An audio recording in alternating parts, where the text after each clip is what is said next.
The woman who cleaned his cabin was hiding 4 children in the woods. Jack Holloway thought he was hiring help to repair storm damage. What he found instead was a woman with bruised hands, hollow eyes, and a secret she'd die to protect. Every evening, Lena Brooks vanished into the forest, glancing over her shoulder like prey being tracked. When Jack followed her one night, he discovered the truth, and it shattered everything he thought he knew about survival, sacrifice, and what it really means to save someone who refuses to be saved. Stay with me until the end of this story. Hit that like button and comment what city you're watching from so I can see how far Lena's journey travels. The storm had come through Montana territory like God's own wrath, tearing shingles from roofs and splitting fence posts clean through. Jack Holloway stood in the doorway of the old line cabin, surveying the damage with the kind of quiet resignation that came from 30 years of ranching. Water had pooled across the pine floor. The window shutters hung crooked on their hinges. Mice had gotten into the bedding and left their calling cards throughout the cupboards. He needed help, good help, the kind that didn't ask too many questions or expect conversation over coffee. That's when he saw her. She was standing at the edge of his property, just past the cottonwood grove, like she'd materialized from the morning mist itself. Thin as a rail, dark hair pulled back so tight it looked painful. Her dress was clean but worn threadbare at the elbows, and she carried herself with the rigid posture of someone who'd learned not to draw attention. Jack stepped off the porch, boots crunching through gravel. "Help you, ma'am?" She didn't startle. That struck him immediately. Most folks jumped when a man Jack's size appeared without warning. But this woman just turned her head slowly, measuring him with eyes that had seen too much. "Heard you might need a cleaner," she said. Her voice was low, careful. Storm made a mess of things. Jack studied her. Her hands were chapped raw, nails broken short. There was a fading bruise along her jawline, the greenish-yellow kind that spoke of weeks-old violence. She met his gaze without flinching, but there was something desperate underneath, something that made his chest tighten with recognition. He'd seen that look before, on cattle that had been run too hard, on horses that had been broken wrong. "Cabin needs work," he said finally, jerking his chin toward the structure behind him. "Scrubbing, sorting, repairs, pays fair, $3 a week, plus meals if you want them." Something flickered across her face, relief, maybe, or disbelief that it could be this simple. "I don't need meals," she said quickly. "Just the work." Jack frowned.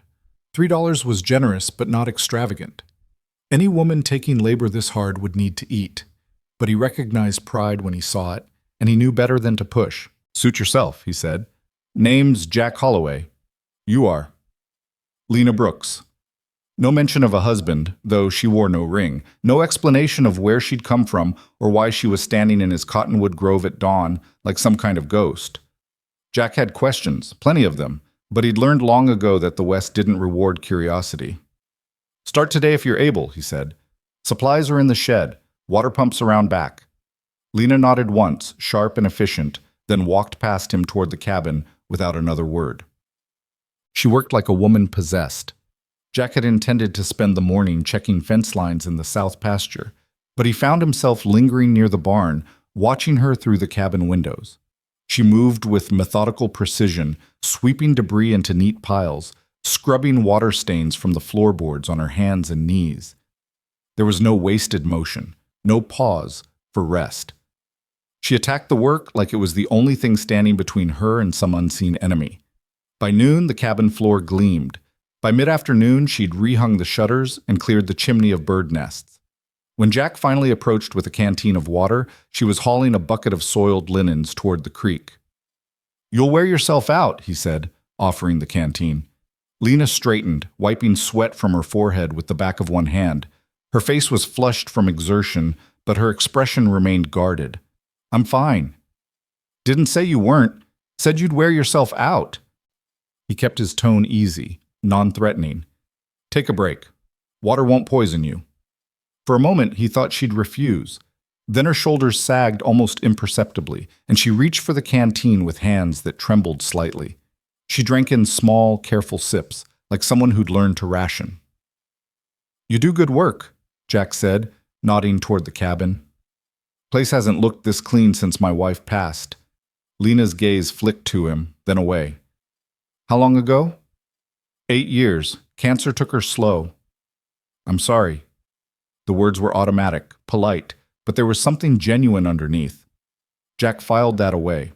This woman knew loss, real loss, the kind that carved pieces out of you and left scars that never quite healed.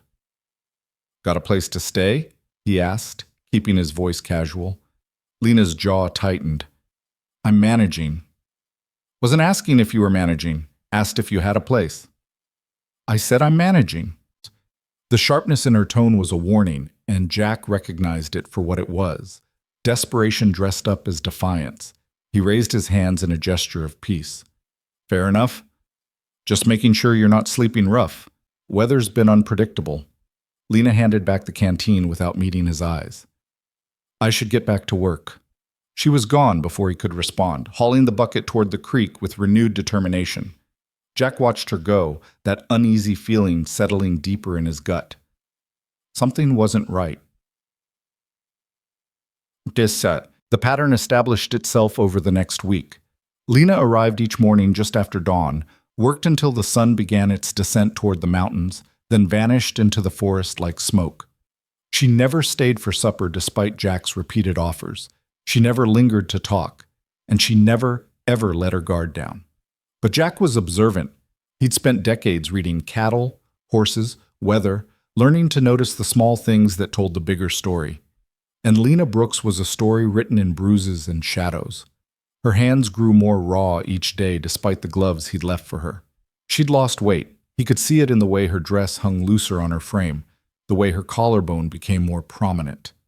And there were moments when she thought he wasn't looking, when exhaustion pulled at her features like gravity itself. She was working herself to death. The question was why? On the 8th day, Jack made a decision. He waited until Lena finished her work, watching from the barn as she gathered her things with the same hurried efficiency she always employed. The sun was dropping fast, painting the sky in shades of amber and rose. She glanced over her shoulder, that nervous habit he'd noticed from the start, then headed into the trees. Jack gave her a 30-second lead, then followed. He moved quietly for a man his size, keeping to the shadows, using the dense undergrowth for cover. Lena didn't look back again, but her pace quickened as she moved deeper into the forest, following what looked like a game trail that wound between pines and aspen. The woods grew darker, cooler. Jack's boots found purchase on exposed roots and loose stone, his breath steady despite the incline. Ahead, Lena's silhouette flickered between tree trunks like a willow wisp. Then she stopped. Jack froze, pressing himself against a wide pine. Through the branches, he could just make out a clearing, and in that clearing, a structure that made his blood run cold. It wasn't a house. It was barely a shack. Rough timber and rusted tin held together by hope and desperation, leaning at an angle that suggested the next strong wind would finish what time had started. Smoke curled from a crooked chimney pipe. Light flickered through gaps in the walls. Lena approached the door, and it opened before she could knock. A child stood in the doorway. A girl, maybe 10 years old, thin and serious-faced, wearing a dress that had been mended so many times the original fabric was hard to identify. Behind her, Jack could see movement, more children. "Mama," the girl said, and the word hit Jack like a physical blow. Lena dropped to her knees, pulling the child into an embrace that spoke of bone-deep relief. "I'm here, sweetheart. I'm here." 3 more children appeared in the doorway. 2 boys and another girl, ranging from maybe 6 to 12. They surrounded Lena like iron filings to a magnet, and she gathered them all close, her body curving around theirs in a gesture of such fierce protection that Jack felt something crack open in his chest. "Did you bring food?" one of the boys asked, his voice carrying clearly through the evening air. Lena straightened, reaching into the satchel she carried. She pulled out a cloth bundle, unwrapping it to reveal bread and cheese.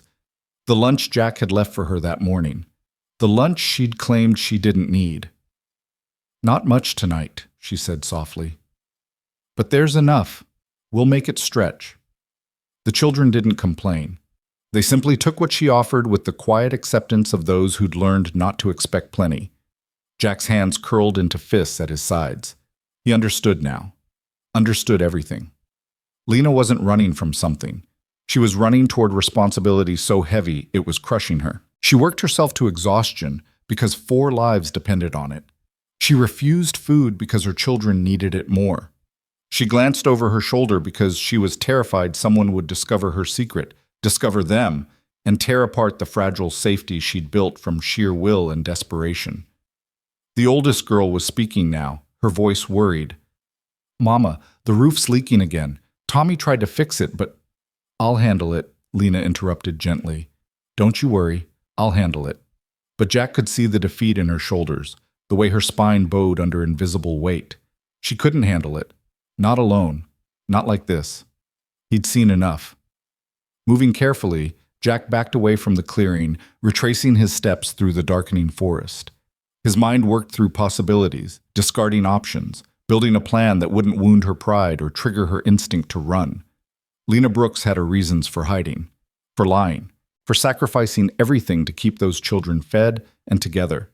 And Jack Holloway had his reasons for respecting that, while making damn sure she didn't kill herself trying to do the impossible alone. Damn. The next morning, Jack was waiting when Lena arrived.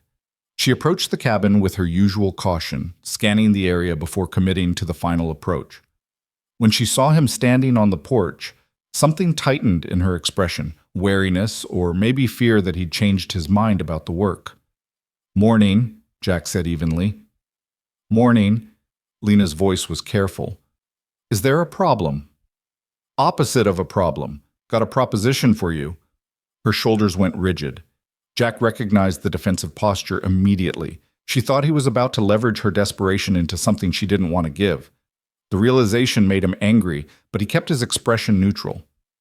"Winter's coming early this year," he continued as if he hadn't noticed her reaction. "Can feel it in the wind.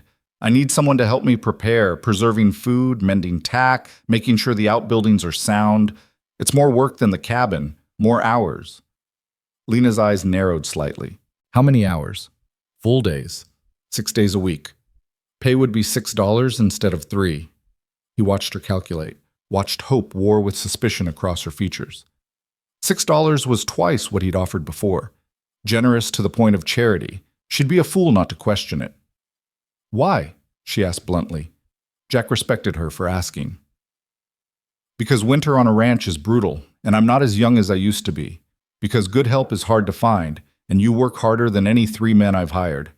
And because—" He paused, choosing his words carefully. "Because I can see you need it, and I need you. Seems like a fair trade."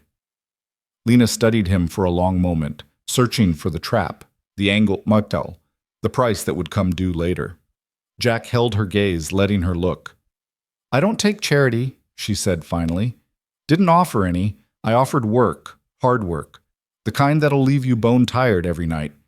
But it's honest, and the pay's fair." Another pause, longer this time. Then Lena's chin came up, and some of the tension bled from her shoulders. 6 days a week," she repeated. "What about Sundays?" "Sundays are yours. Do what you need with them." Something shifted in her eyes, calculation becoming possibility, possibility becoming cautious hope. "All right," she said quietly. "I'll do it." Jack nodded once, sealing the agreement. "Good. We'll start today. Come on, I'll show you the smokehouse." As Lena followed him across the yard, Jack caught her glancing back toward the forest, toward that collapsing shack and the 4 reasons she'd agreed to work herself into the ground for $6 a week. He didn't let on that he knew, didn't mention what he'd seen, but in his mind, he was already planning, already figuring out how to help without making her feel like a recipient of pity, how to build something that looked like mutual benefit while giving her and those children what they so desperately needed. Lena Brooks had spent too long trying to carry the world alone. It was time someone helped her shoulder the weight. The work was exactly as hard as Jack had promised. Over the following weeks, Lena learned every corner of the Holloway ranch. She helped him smoke venison and cure beef. She hauled water from the creek to fill the reserve barrels. She stitched torn harnesses and patched holes in the granary walls. She scrubbed pots until her hands bled and stacked firewood until her back screamed. And Jack paid her every penny he'd promised, plus a little extra when he could justify it. For staying late, he'd say, pressing coins into her palm, or for fixing that door I forgot to mention. Lena never argued. She simply took the money with quiet thanks and disappeared into the forest each evening like clockwork. But things were changing, slowly, carefully. Jack started leaving food where she'd find it: a wrapped sandwich on the workbench, a jar of preserves in the cabin, a sack of flour accidentally set aside. He never made a production of it, never drew attention to his generosity, just left things in her path and let her make the choice. Most of the time, the food was gone by morning. He also started talking, not about her, never about her, but about the ranch, about weather patterns, about the herd. Safe topics that required no personal revelation. Sometimes Lena would respond with a question or an observation. Sometimes she'd just listen, her hands never stopping their work. Jack learned to read her silences, learned which subjects made her shoulders tighten and which ones let her relax, just slightly. Learned that she knew ranching, really knew it, in a way that spoke of first-hand experience rather than observation. "You grow up on a ranch?" he asked one afternoon as they repaired fence posts together. Lena's hand stilled on the wire she was stretching. "My father had land. Lost it when I was 16. "How?" "Bad winter. Worse loans." She hammered a staple with more force than necessary. "The bank took everything. He died that spring. Broken heart, the doctor said, but I think it was shame."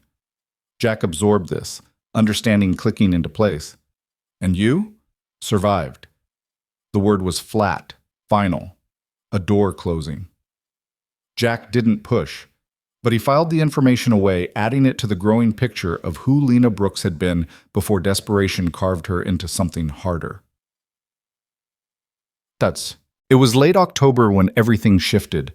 Jack was in the barn, sorting tack, when he heard the sound, a man's voice, loud and aggressive, coming from the direction of the cabin. He dropped the bridle he was holding and moved quickly, instinct overriding thought.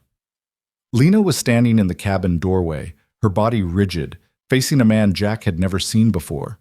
He was tall, broad-shouldered, dressed in clothes that spoke of money and arrogance. His face was red with anger. "You think you can just disappear?" the man was shouting. "Take my children and vanish like I won't find you?" Lena's voice was low, steady, but Jack could hear the fear underneath. "They're not your children anymore, Marcus. You gave up that right." "The hell I did!" Marcus took a step forward and Lena flinched, a tiny, involuntary movement that made Jack's vision narrow to a single point of focus. He stepped out of the barn, his boots loud on the packed earth. Both Lena and the man turned. Marcus's eyes swept over Jack with dismissive contempt. "This your employer, or something else?" Jack ignored him, addressing Lena instead. "Everything all right here?" Before she could answer, Marcus laughed, a harsh, ugly sound. "Everything's fine. Just having a conversation with my wife about where she's hidden my property." "Your wife?" Jack's gaze moved to Lena, whose face had gone pale. "Ex-wife," she said quickly. "The divorce was finalized in Wyoming." "Piece of paper doesn't mean anything," Marcus snarled. "Those kids are mine. The law agrees." Jack took another step forward, positioning himself slightly between Marcus and Lena. "The laws say you can show up on private property making threats?" Marcus's expression darkened. "Stay out of this, old man. This is between me and her." "Wrong. You're on my land, threatening my employee. That makes it between you and me." For a moment, Jack thought Marcus might actually take a swing. The man's hands curled into fists, his jaw working. But something in Jack's stillness, the kind of calm that came from absolute certainty, must have registered. "This isn't over," Marcus said, his gaze sliding back to Lena. "I'll get them back. The courts will see reason once they know what kind of mother you really are." He turned and stalked toward a horse tied near the road, mounting in one aggressive motion before spurring the animal into a gallop. Silence fell over the yard like snow. Lena stood frozen, her arms wrapped around herself, staring at the dust Marcus's departure had kicked up. She was shaking, fine tremors that ran through her entire frame. "Lena," Jack said gently. She didn't respond, didn't move, just stood there like she'd turned to stone. Jack waited, giving her time. Finally, she drew a shuddering breath. "I should go," she whispered. "I should take them and run again. He'll find the shack. He won't find anything if you're not there," Jack interrupted. "And running won't solve this. He'll just keep coming." "You don't understand." "I understand plenty." Jack's voice was firm, but not unkind. "I understand you've been protecting those children with everything you have. I understand you're terrified. And I understand that man is dangerous." Lena's head snapped up, her eyes wide. "You know? About the children?" "Followed you 3 weeks ago," Jack admitted. "Saw the shack, saw them. Figured out why you've been working yourself half to death." Color flooded Lena's face, shame, anger, fear all mixed together. "You had no right." "Maybe not, but I'm glad I did because now I know what we're dealing with, and it's not something you can handle alone." "We?" Lena's voice cracked on the word. "We," Jack repeated firmly. "You think I'm going to stand by while that bastard terrorizes you? While he tries to take children from the only parent who's actually been caring for them?" Lena shook her head, tears spilling over despite her obvious attempt to hold them back. "You don't owe me anything. This isn't your fight." "That's where you're wrong." Jack closed the distance between them, his voice gentle but unyielding. "You work for me. That makes you my responsibility. And those children, they're yours. Which means they're under my protection too, whether that son of a bitch likes it or not." Lena stared at him, searching his face for something, insincerity maybe, or the angle she still couldn't quite believe didn't exist. Whatever she found there made something inside her crack open. "I can't pay you back," she whispered. "I have nothing." "Don't want payment. Want to do what's right." Jack paused, then added quietly, "My wife and I, we wanted children. Never happened. Maybe this is why. Maybe I'm supposed to help you protect yours." The words hung in the air between them, honest and raw. Lena's composure finally shattered. She pressed her hands to her face, shoulders shaking with silent sobs, the kind that came from months of holding everything together with sheer will alone. Jack stood witness to her breakdown without judgment, without trying to fix it, just present and solid and certain. When the storm finally passed, Lena lowered her hands, wiping at her face with the heel of one palm. "What do we do?" she asked, and the "we" felt like a treaty, a surrender, an act of trust that cost her everything. Jack's expression was grim but determined. "First, we get those children somewhere safe, somewhere Marcus can't find them. Then we talk to a lawyer, find out exactly where you stand legally." "I can't afford a lawyer." "I can, and I will." Jack held up a hand, forestalling her protest. "This is an investment in keeping good help, nothing more. Can't have you running off because some bully with a legal document thinks he owns people." It was a flimsy justification, and they both knew it, but it gave Lena a way to accept help without feeling like she was taking charity. She drew a shaky breath, then nodded. Okay. Thank you." "Don't thank me yet," Jack said. "We've got a fight ahead of us. But we'll face it together." For the first time since Marcus had appeared, something like hope flickered across Lena's features. Fragile and tentative, but real. "Together," she repeated softly, testing the weight of the word. And in that moment, something fundamental shifted between them. An alliance forged not in romance or obligation, but in shared determination to protect what mattered most. The storm that had torn through Montana territory weeks ago was nothing compared to the one gathering now. But this time, Lena Brooks wouldn't face it alone. The children came to the ranch that same night. Jack drove the wagon himself, following Lena through the darkening forest to that leaning shack he'd discovered weeks ago. The structure looked even more precarious up close. Walls patched with scraps of tin and bark, gaps wide enough to let in wind and rain and cold. It was a miracle the whole thing hadn't collapsed already. Lena disappeared inside, and Jack heard the murmur of voices, the shuffle of small feet. When she emerged, she had all 4 children with her. They clustered close to her skirts, eyes wide and wary in the lamplight, studying Jack like he was a puzzle they couldn't quite solve. The oldest girl, the one who'd opened the door that evening Jack had watched from the trees, stood slightly apart from the others, her chin raised in a gesture of defiance that reminded him painfully of Lena. "This is Mr. Holloway," Lena said softly, her hand resting on the girl's shoulder. "He's offered us a safe place to stay. Just for a little while, until things settle." "Is it because of him?" the girl asked. and Jack didn't need clarification to know she meant Marcus. Is he coming back? Lena's jaw tightened. We're being careful, that's all. Mr. Holloway has a large ranch house with extra rooms. You'll be warm, safe, there's food. The mention of food made the youngest boy's eyes light up. He couldn't have been more than 6, all knobby knees and 2 big ears, wearing clothes that had been handed down so many times the original owner was probably grown and married. Real food? He whispered. Jack's throat tightened. All you can eat, son. Got beef stew keeping warm on the stove right now. Biscuits, too, if you're hungry. The boy looked at Lena for permission. She nodded, and he broke into a gap-toothed smile that transformed his solemn little face. Loading the wagon didn't take long. They owned almost nothing. A few threadbare blankets, some cooking pots, clothes tied up in bundles. The older boy, maybe 10, carried a wooden box with the kind of care that suggested it held treasures. The younger girl clutched a rag doll with one eye missing. Jack helped them into the wagon bed, settling blankets around their shoulders against the evening chill. Lena climbed up beside him on the driver's seat, her hands twisted together in her lap, spine rigid with tension. They'll be safe, Jack said quietly, gathering the reins. I give you my word. Lena nodded, but didn't speak.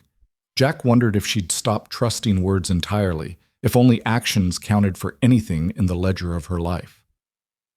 The wagon rolled through the forest, wheels finding the narrow path back toward the ranch. Behind them, the shack stood silent and abandoned, a monument to desperation that would probably collapse before winter truly hit. Jack didn't look back. And neither did Lena. When they reached the ranch house, the children stared at it like they'd never seen anything so grand. It wasn't grand, just a solid timber structure with a covered porch and real glass windows. But Jack supposed it looked like a palace compared to that forest hovel. Come on, he said, climbing down and offering his hand to help Lena descend. Let's get you all inside and fed. The children followed Lena through the front door with the cautious steps of wild things approaching a trap. Jack understood their wariness.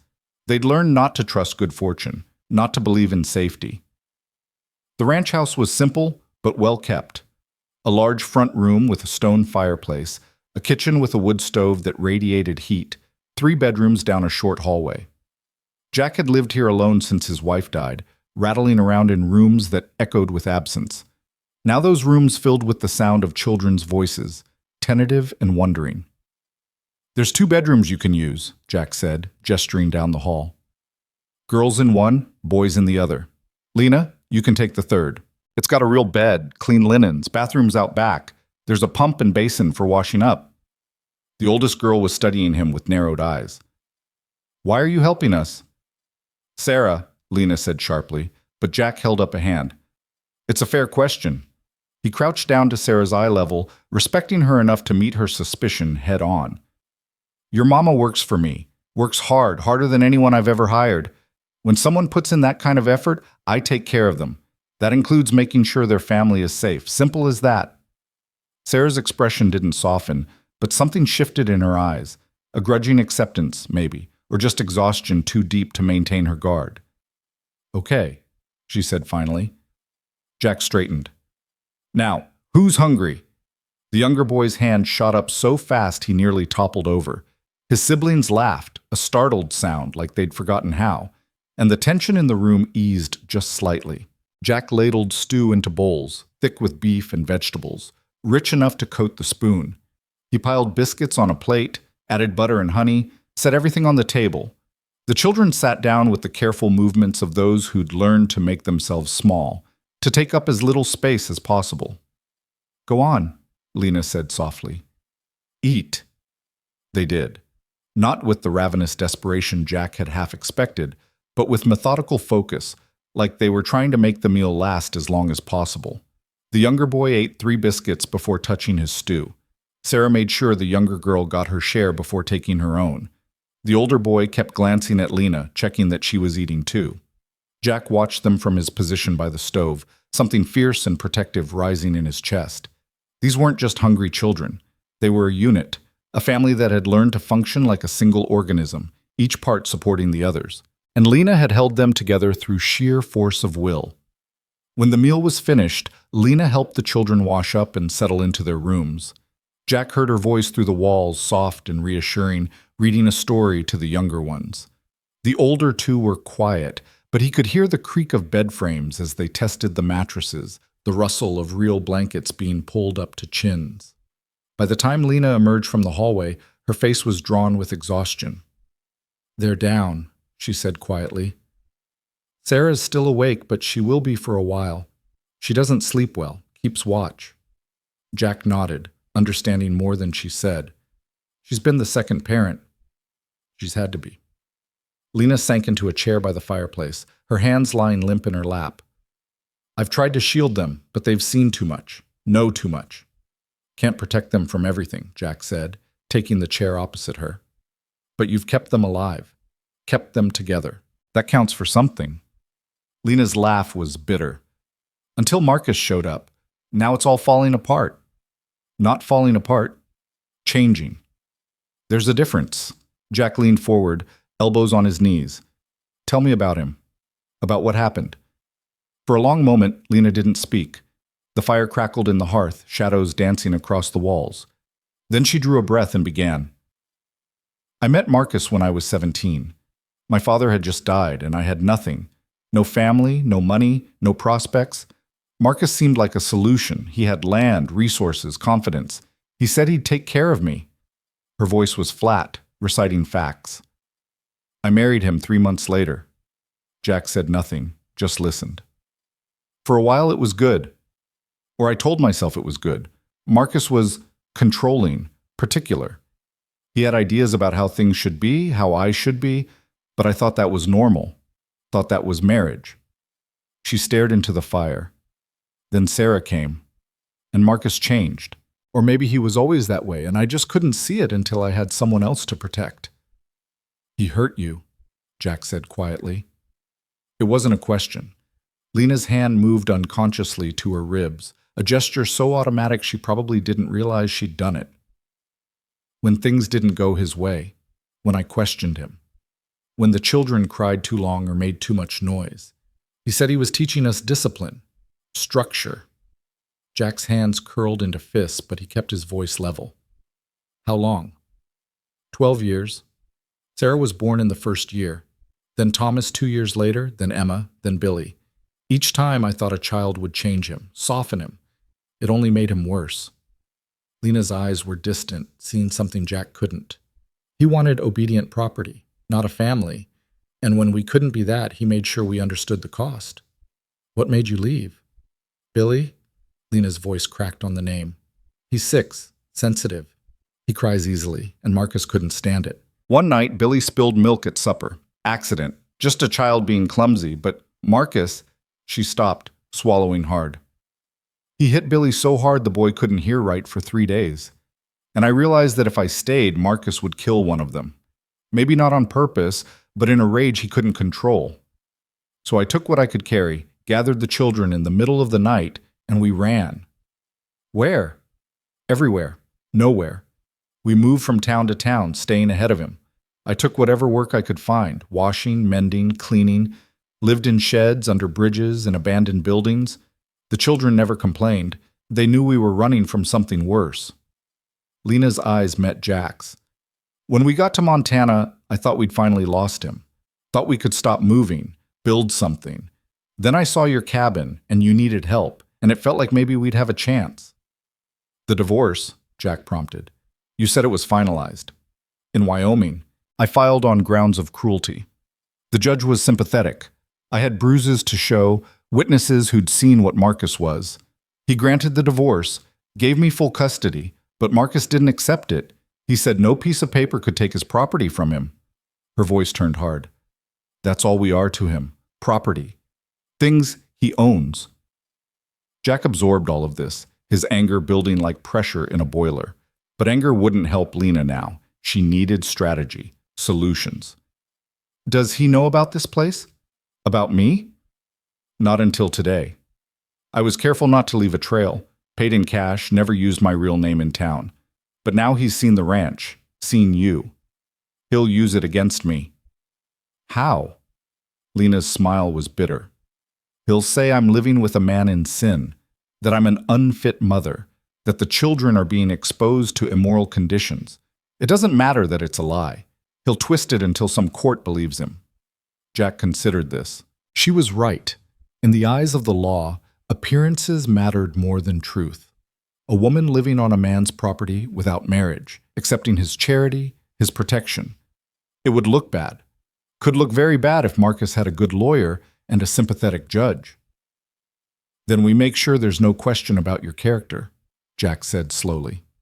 Document everything, get witnesses, show that you're employed, that the children are cared for, that there's nothing improper happening here. Marcus has money, Lena said quietly. He can afford lawyers who'll make me look like a criminal for running, for taking his children. Then we get you a better lawyer. Jack's tone was firm. I know a man in Helena, Randolph Garrett, handled my wife's estate when she passed. He's sharp, fair, and he doesn't back down from bullies. I can't afford. Already told you I'm covering it. This is an investment in keeping my best worker. Jack's expression softened. Let me do this, Lena. Let someone help you for once. Lena looked at him for a long moment, her eyes shining with unshed tears. Why? Why are you doing this? Jack thought about his answer carefully. He could say it was Christian duty, could say it was practical business, could wrap it in a dozen justifications that would let them both pretend this was purely transactional. But Lena deserved better than comfortable lies. My wife and I, we wanted a house full of children, wanted the noise and chaos and mess of a real family, but it never happened. She got sick before we could even start trying, and then she was gone, and I was alone in this big house with nothing but memories. He paused. When I saw you that first day, I saw someone who needed help. And when I found those children, I saw what I'd always wanted, a family worth protecting. Maybe I'm being selfish. Maybe I'm trying to fill something that's been empty for 8 years. But I look at Sarah and Thomas and Emma and Billy, and I think if I can keep them safe, keep them together, then maybe all this— He gestured at the house, the land beyond. Maybe it means something. The tears Lena had been holding back finally spilled over. She wiped at them impatiently, but they kept coming. I don't know how to accept this, she whispered. I've been alone for so long. Then learn, Jack said gently. You're not alone anymore, and neither are they. Lena nodded, unable to speak. Jack stood, giving her space to compose herself. Get some rest, he said. Tomorrow we'll go into town, talk to Garrett, start building your case. But tonight you and those children are safe. That's all that matters. He left her sitting by the fire, went to his own room, and lay awake staring at the ceiling. In the room next to his, he could hear movement, Sarah still keeping watch. In the room beyond that, the soft breathing of children sleeping more soundly than they had in months. Jack had made a promise tonight. A promise to protect a woman and 4 children who weren't his blood, weren't his responsibility by any legal measure. But they were his now. He'd claimed them with his words, his offer of safety, his willingness to stand between them and the man who'd terrorized them for years. And Jack Holloway didn't break his promises. The next morning dawned clear and cold, frost glittering on the grass like scattered diamonds. Jack was up before sunrise, building up the fire, setting coffee to boil, mixing batter for flapjacks. By the time the children emerged from their rooms, rubbing sleep from their eyes, the kitchen smelled like butter and sugar and hope. Billy was the first to appear, drawn by the scent like a moth to flame. He stopped in the doorway, staring at the stove with wide eyes. Is that breakfast? He asked. Sure is. You hungry? Billy nodded so hard his whole body shook. Jack hid his smile and flipped a flapjack onto a plate, adding a pat of butter and a drizzle of syrup. Go on, dig in. The boy didn't need to be told twice. He climbed into a chair and attacked the flapjack with single-minded focus. The other children appeared one by one, drawn by their brother's enthusiasm. Even Sarah, still wary, couldn't quite hide her interest. Lena was the last to emerge, her hair braided back, wearing a clean dress Jack recognized as one of his late wife's. It fit her poorly. Margaret had been taller, broader, but it was whole and sturdy, and Lena wore it with quiet dignity.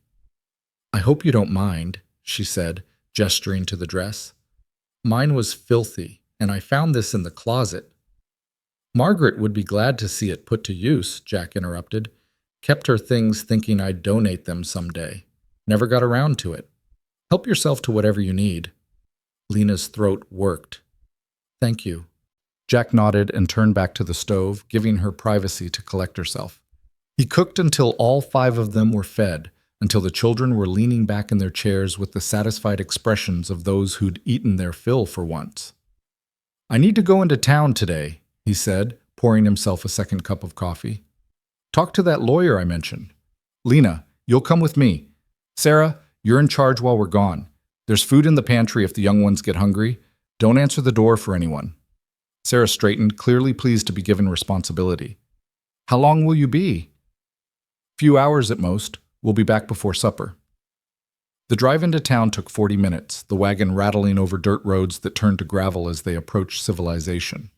Helena was a growing town, ambitious and rough around the edges, the kind of place where fortunes were made and lost on the turn of a card or the strike of a pick. Garrett's office was above the general store, accessed by a narrow staircase that creaked under Jack's weight.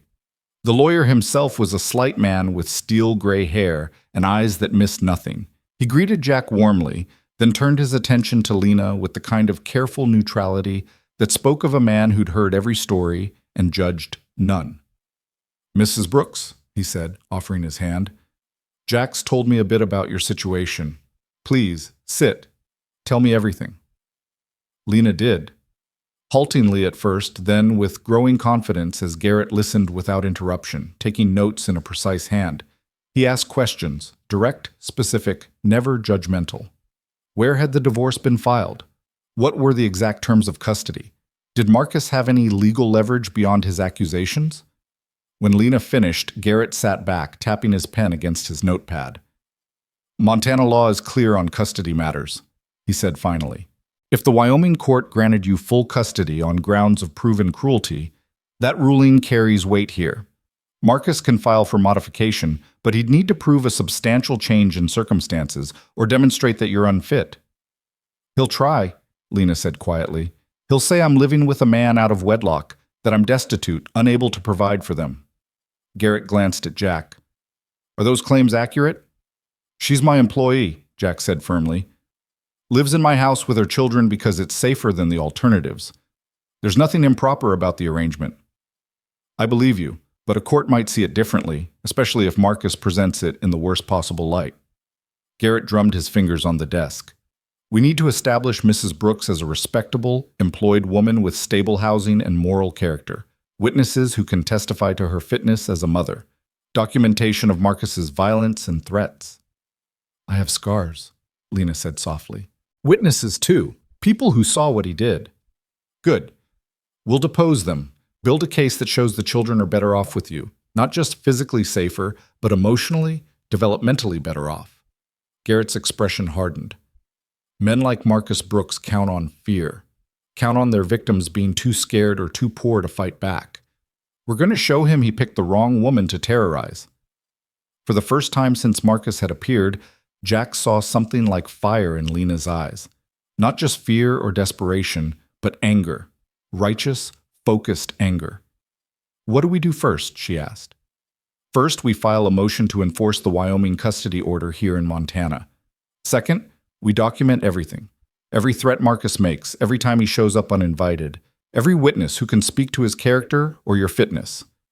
Third, Garrett paused, choosing his words carefully, we consider whether there's any benefit to formalizing Mrs. Brooks's position in a way that removes ammunition from Marcus's arsenal. Lena frowned. Formalizing how? Marriage, Garrett said bluntly. To Mr. Holloway. It would establish you as a respectable married woman with property and stability, would eliminate any appearance of impropriety. The suggestion hung in the air like smoke. Lena's face went pale. No, I can't. I won't trap Mr. Holloway into a marriage of convenience just to— It's not a trap if both parties agree, Garrett interrupted. I'm not suggesting romance, Mrs. Brooks. I'm suggesting strategy. A legal arrangement that benefits you both. Jack had been silent through this exchange, his mind working through implications. Garrett was right from a purely practical standpoint. Marriage would solve several problems at once. But he could see the panic in Lena's expression, the way her hands trembled in her lap. She'd just escaped one marriage built on control and fear. The last thing she needed was to feel pressured into another, even one framed as protection. "We're not making that decision today," Jack said firmly. "Let's focus on the custody motion and building the case. The rest we can figure out later." Relief flooded Lena's face. Garrett nodded, making another note. "Fair enough. I'll draft the motion today, file it tomorrow. In the meantime, I want you both to write down everything you remember. Dates, incidents, witnesses. The more documentation we have, the stronger our position." They left the office an hour later with a plan, a timeline, and a bill that made Lena wince until Jack paid it without blinking. On the drive back to the ranch, Lena was quiet, staring at the mountains in the distance. "You didn't have to do that," she said finally. "Pay for everything. Offer to—" She stopped, unable to finish. "I know," Jack said, "but I wanted to. There's a difference." Lena glanced at him, searching his profile for something she couldn't name. "The marriage idea. Would you actually consider it?" Jack thought about his answer carefully. "If it was the only way to keep you and those children safe, yes.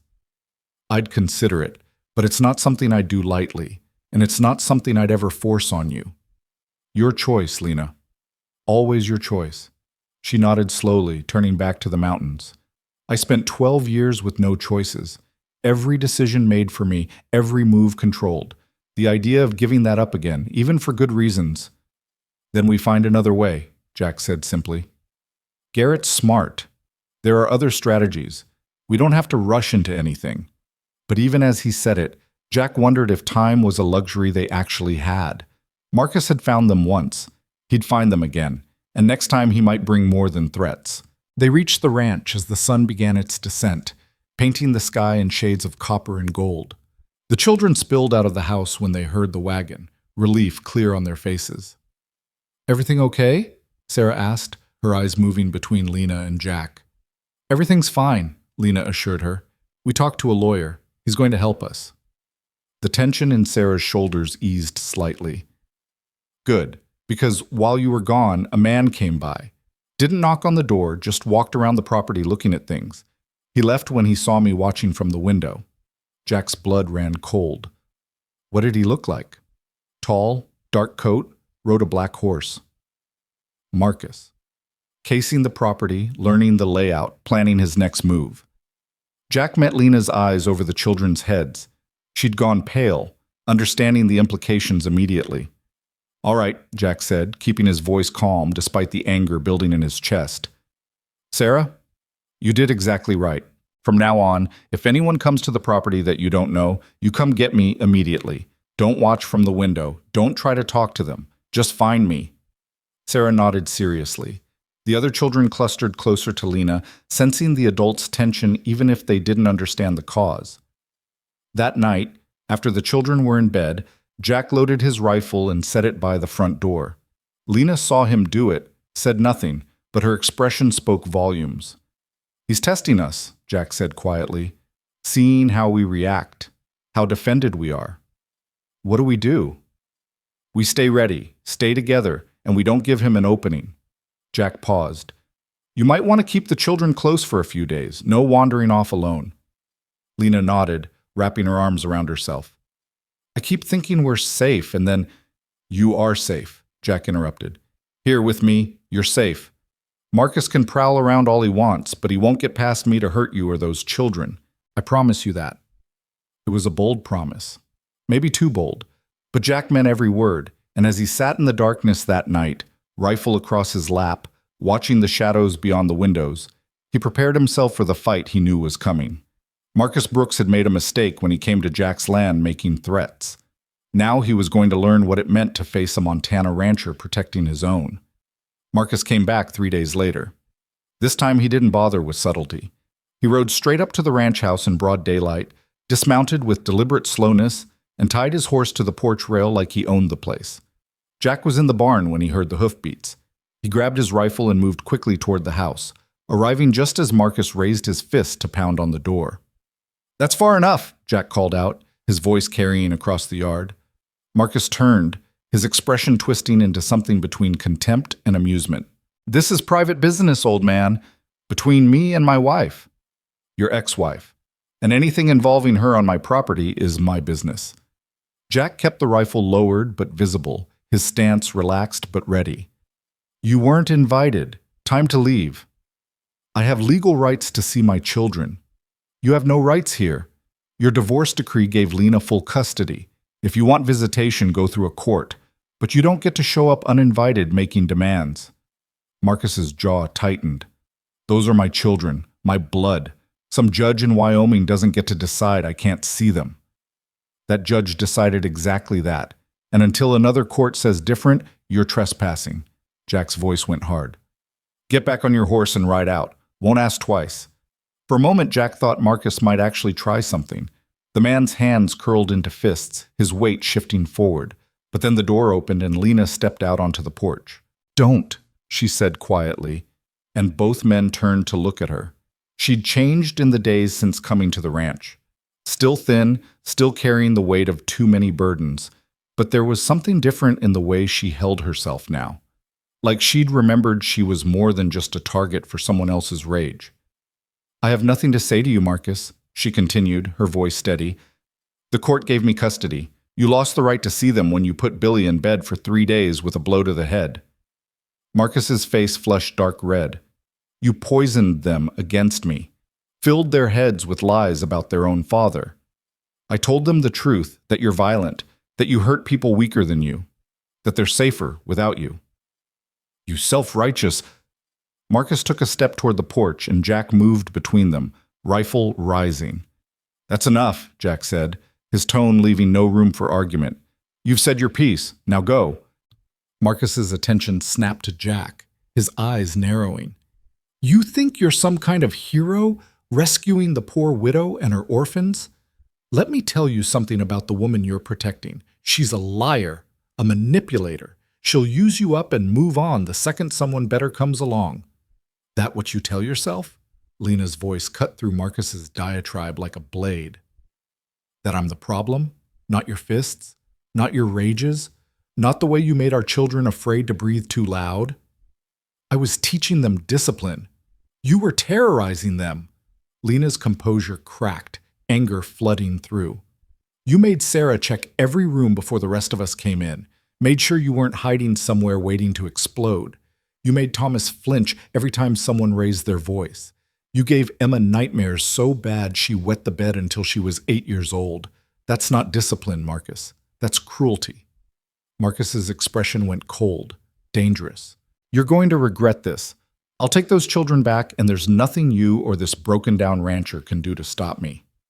We'll see about that, Jack said quietly. Now get off my land before I have the sheriff come remove you. For a long moment, Marcus didn't move.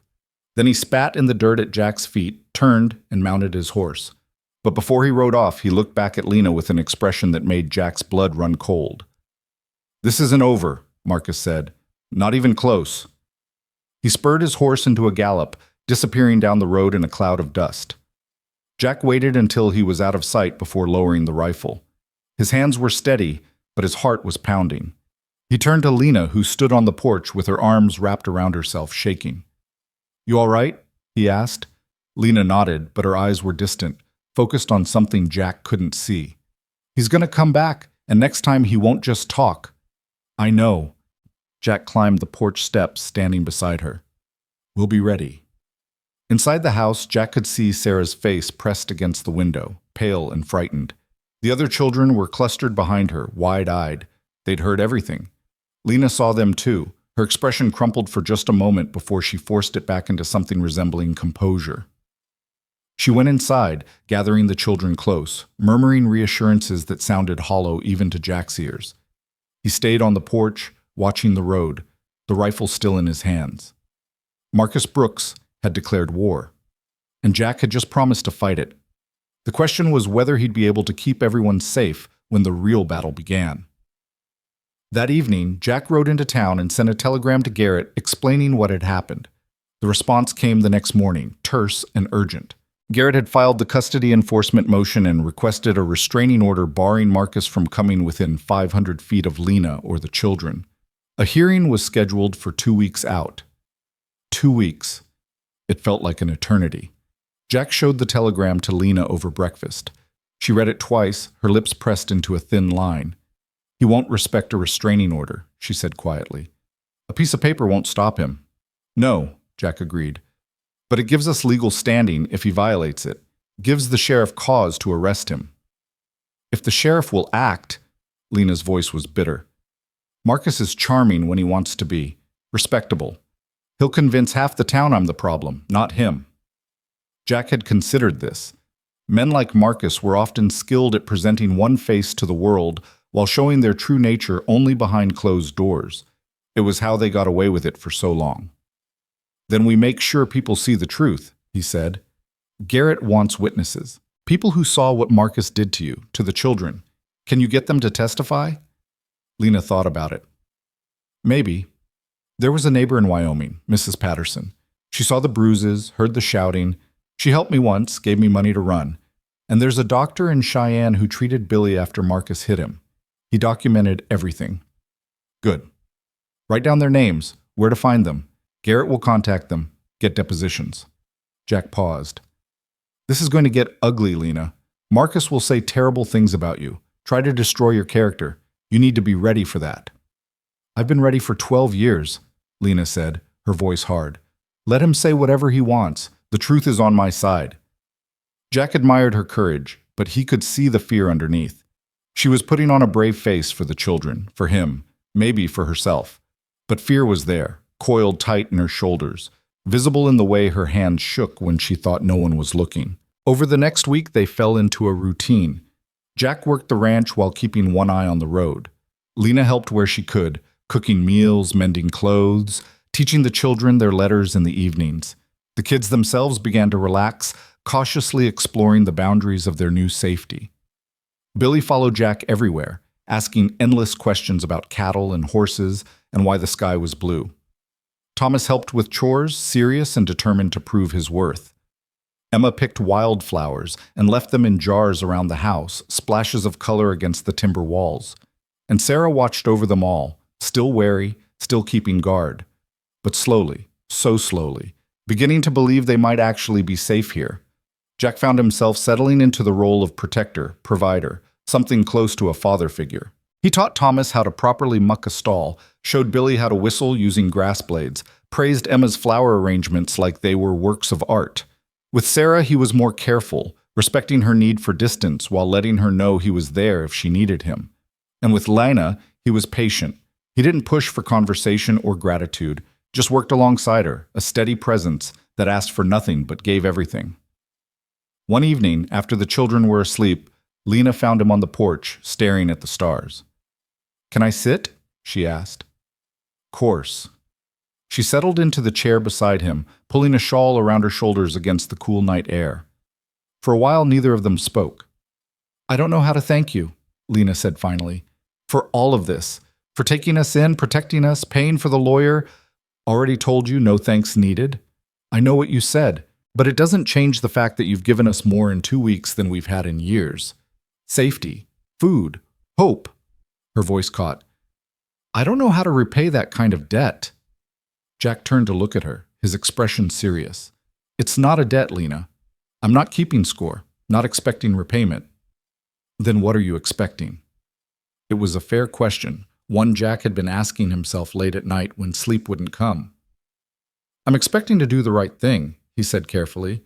"I'm expecting to help people who need it, and I'm expecting that maybe, if we get through this, you and those children might choose to stay. Not because you owe me, but because you want to." Lena was quiet for a long moment. "And if we stay? What then? I can't be your employee forever. Can't raise 4 children on $3 a week, even with room and board. Then we figure something out. Maybe you help me run the ranch properly. Maybe we expand, bring in more cattle, need extra hands. Maybe—" Jack hesitated, then pushed forward. "Maybe Garrett was right about the marriage idea." Lena's head snapped toward him. "Jack!" "Hear me out," he said quickly. "I'm not proposing romance, not asking you to be a wife in the traditional sense, but a partnership, legal, binding, one that gives you security and the children a stable home. I need help running this place, and you need protection and resources. We could help each other." That's not fair to you, Lena said, her voice tight. You deserve more than a marriage of convenience. Who says I deserve anything? I'm 53 years old, Lena. My wife's been gone 8 years. I've made peace with being alone. But having you and those children here, it's given this place life again. Given me purpose. If a legal arrangement makes that permanent while keeping you safe from Marcus, then I'd call that more than fair. Lena shook her head, tears sliding down her cheeks. You're offering me everything, and I have nothing to give you in return. You're wrong about that. Jack's voice was gentle but firm. You've given me a reason to get up in the morning, given me the sound of children laughing in my house, given me someone to protect, to care for. That's not nothing, Lena. That's everything I lost when Margaret died. This is insane, Lena whispered, but there was no conviction in her voice. Maybe, or maybe it's the sanest thing either of us could do. Jack leaned forward, elbows on his knees. I'm not asking you to decide tonight. Just think about it. If Marcus wins in court, if he takes those children, where does that leave you? But if we're married, if I've legally adopted them, he's got no claim. You're protected. They're protected. It's strategy, Lena, smart strategy. Lena wiped at her face, struggling to compose herself. And if I say yes, what would you expect from me? Help running the ranch, honesty, and time. Time to see if this partnership could become something more, or if it stays exactly what it is. A practical arrangement between two people trying to survive. Jack met her eyes. I won't lie and say I haven't thought about more. You're a beautiful woman, Lena, and you're stronger than you know. But I'd never push, never demand. Whatever happens between us would be your choice. Always your choice. The weight of the offer hung between them, enormous and terrifying and strangely hopeful. I need time, Lena said finally. Time to think. You've got it. We've got 2 weeks until the hearing, plenty of time to decide. But even as Jack said it, he wondered if time was something they actually had. Because 3 days later, everything went to hell. It started with fire. Jack woke to the smell of smoke, acrid and wrong. He was out of bed and moving before his mind fully caught up, grabbing his rifle and boots, shouting for Lena. She appeared in the hallway, the children stumbling out behind her, groggy and frightened. What's happening? Sarah asked. Jack didn't answer. He threw open the front door and saw flames licking up the side of the barn, orange and hungry against the night sky. Get water, he shouted, already running. Lena, keep the children inside. But Lena was right behind him, bucket in hand, her face set with determination. Together they ran to the pump, filling buckets, throwing water on flames that seemed to multiply faster than they could douse them. The horses were screaming inside the barn, terrified. Jack kicked open the door, smoke billowing out in a choking cloud. He couldn't see, could barely breathe, but he pushed forward, finding the first stall by feel alone. His mare was wild-eyed, rearing against the smoke. Jack grabbed her halter, yanked it free, drove her toward the door. She bolted past him into the night. He went back for the second horse, then the third, coughing so hard his lungs felt like they were tearing apart. By the time he got the last horse out, half the barn was engulfed. Lena was still throwing water, still fighting, but it was hopeless. The fire was too big, too fast. Jack grabbed her arm, pulling her back. It's gone! Get away from it before the roof collapses. They stumbled backward as the barn's frame groaned, then gave way with a roar that sounded like thunder. Sparks exploded into the sky, raining down on the yard like malevolent stars. The children were on the porch, wide-eyed and silent. Sarah had her arms around her siblings, holding them close. Jack watched his barn burn, fury building in his chest like the flames themselves. This wasn't an accident. The fire had started in 3 places at once. He'd seen the pattern before the smoke got too thick. Someone had set this deliberately. Someone named Marcus Brooks. He did this, Lena said, her voice shaking with rage. He burned your barn. Yeah. Jack's hands were clenched so tight his knuckles had gone white. He did. We should go to the sheriff and say what? That we think Marcus did it but have no proof? He'll have an alibi, probably sitting in a saloon right now with witnesses who'll swear he never left town. Lena's face crumpled. This is my fault. If I hadn't come here, if I hadn't brought my problems to your door... Stop. Jack turned to her, gripping her shoulders.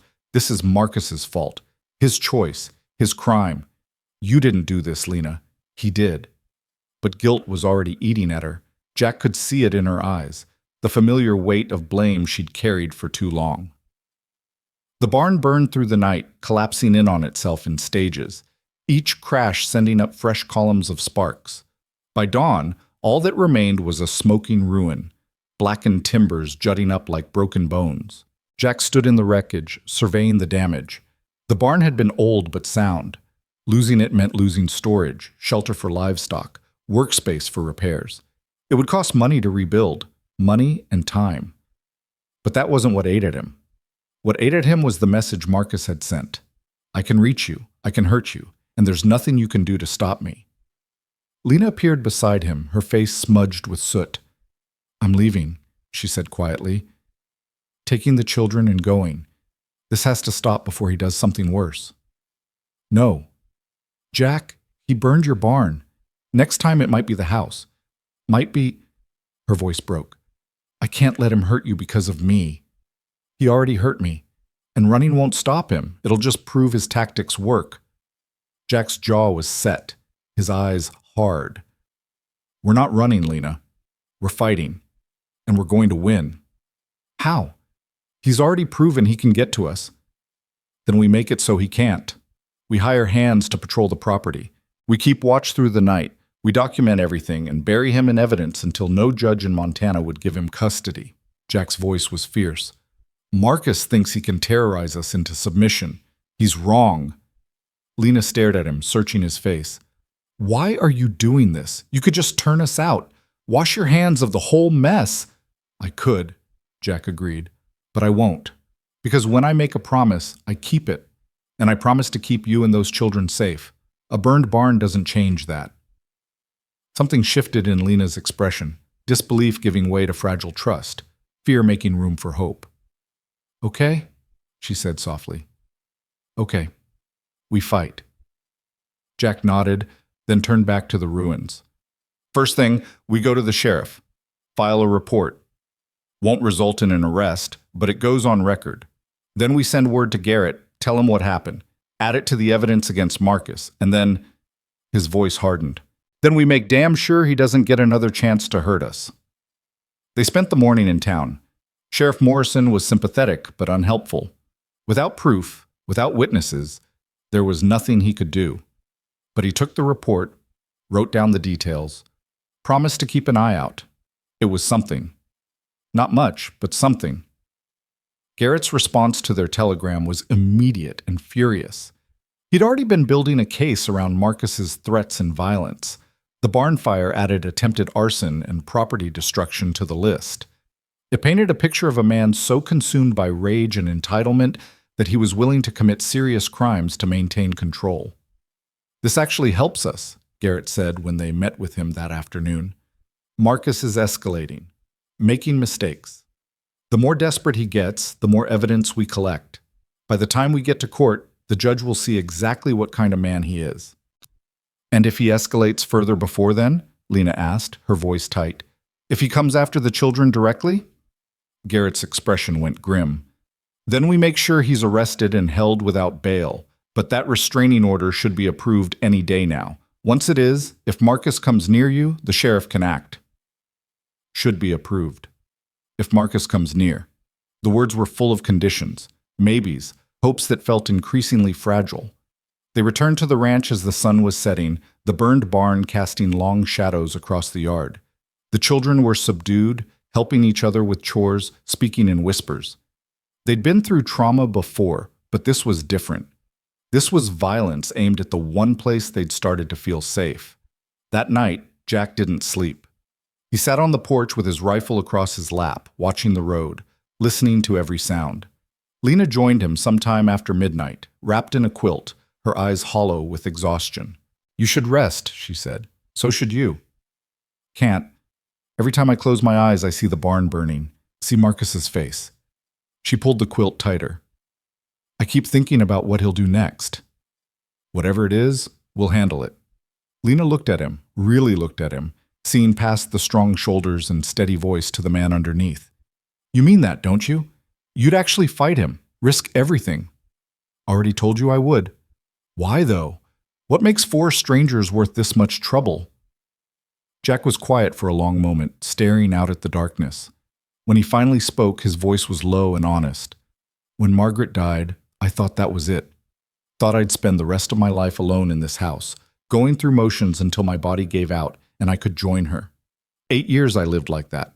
8 years of existing, not living. And then you showed up with your bruised hands and your secrets, and suddenly I had a reason to get up in the morning. Had people who needed me. And those children, his voice caught. Those children gave me back something I thought I'd lost forever. Purpose, family, hope. So don't ask me why I'm fighting for you, Lena. I'm fighting for all of us. Because you and those kids saved me just as much as I'm trying to save you. Lena's eyes filled with tears. She reached out, taking Jack's hand in both of hers, holding tight. I'll marry you, she said quietly. If the offer still stands. I'll marry you. Jack's breath caught. You sure? No. But I'm sure I trust you. Sure I want my children to have a father who will protect them, not terrorize them. Sure that whatever this is between us, partnership, strategy, maybe something more, it's real. And that's enough. Jack turned his hand over, lacing his fingers through hers. Then we'll do it. Soon as the restraining order comes through, we'll make it legal. Make you and the children mine in the eyes of the law. And Marcus? Jack's expression hardened. Marcus can go to hell. He's lost. He just doesn't know it yet. They sat like that through the rest of the night, hands joined, watching for threats that didn't come. And when dawn finally broke over the Montana mountains, painting the sky in shades of rose and gold, Jack felt something he hadn't felt in years. Not just determination or anger or the will to protect, but genuine, honest-to-God hope that they might actually win this fight, that Lena and her children might actually be safe, that this family they were building from desperation and necessity might become something real and lasting and good. The restraining order came through 3 days later. Marcus was officially barred from coming within 500 feet of Lena or the children. Violation meant immediate arrest. But the paper didn't bring the relief Jack had hoped for. If anything, Lena seemed more anxious, jumping at shadows, checking the windows constantly. He won't stop, she said that evening as they prepared supper together. The order will just make him angrier. Let it, Jack said. Angry men make mistakes, and mistakes give us ammunition. He was right, but not in the way he expected. The mistake came 2 days before the custody hearing, and it came hard and fast and violent. Jack was in the south pasture, checking fence lines, when he heard the scream. High-pitched, terrified, a child's voice. He ran, rifle forgotten, boots pounding across rough ground. His heart was a hammer in his chest, fear closing his throat. He burst through the tree line and saw Marcus on horseback, Emma struggling in his arms. The little girl was crying, kicking, fighting with everything she had. Sarah and Thomas were there too, shouting, trying to grab Emma, but Marcus's horse was too tall, the girl too far out of reach. Let her go, Sarah was screaming. Let my sister go. Marcus's face was twisted with triumph and rage. She's mine. They're all mine. Jack didn't think, didn't plan. He just acted. He launched himself at Marcus, dragging the man from his horse with sheer force. They hit the ground hard, Emma tumbling free. Sarah caught her, pulled her back, gathered her close. Marcus recovered fast, swinging wild. His fist connected with Jack's jaw, sending stars across his vision. But Jack had been in enough fights to know how to take a punch. He absorbed it, drove his shoulder into Marcus's gut, sent them both rolling across the dirt. They grappled like animals, all technique abandoned in favor of brutal efficiency.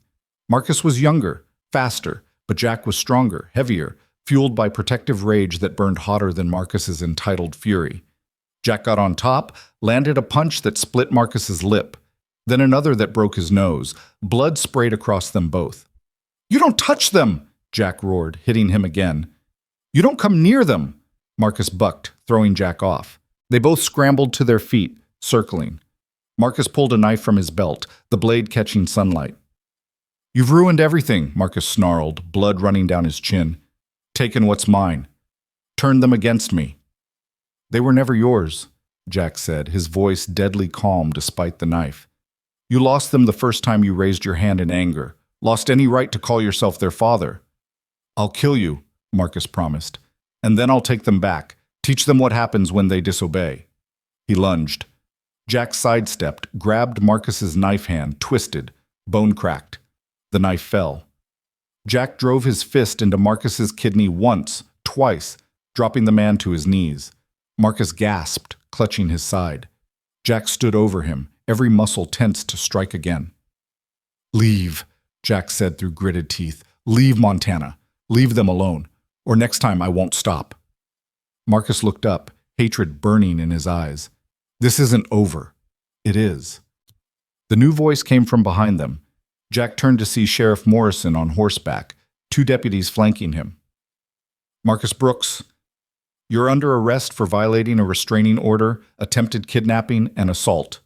Marcus's face went slack with shock. "What? No, she's my daughter." "She's her mother's daughter. Court said so, and you just tried to kidnap her in front of witnesses." Morrison dismounted, pulling handcuffs from his belt. "You have the right to remain silent, though I doubt you'll use it." The deputies hauled Marcus to his feet, cuffed him while he shouted protests and threats. Jack stood back, breathing hard, his knuckles split and bleeding. Lena appeared through the trees, Billy and Thomas behind her. She took in the scene.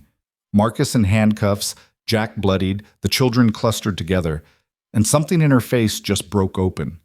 She ran to Emma, dropping to her knees, checking the girl for injuries. "Are you hurt? Did he hurt you?" "I'm okay, Mama," Emma sobbed. "Mr. Jack saved me." Lena looked up at Jack, tears streaming down her face. "Thank you. Thank you." Jack nodded, unable to speak past the emotion choking him. Morrison finished reading Marcus his rights and turned to Jack. "You all right?" "Fine. Just bruised." "Need you to come to town, give a statement. You too, Mrs. Brooks. And the children, they'll need to tell me what they saw."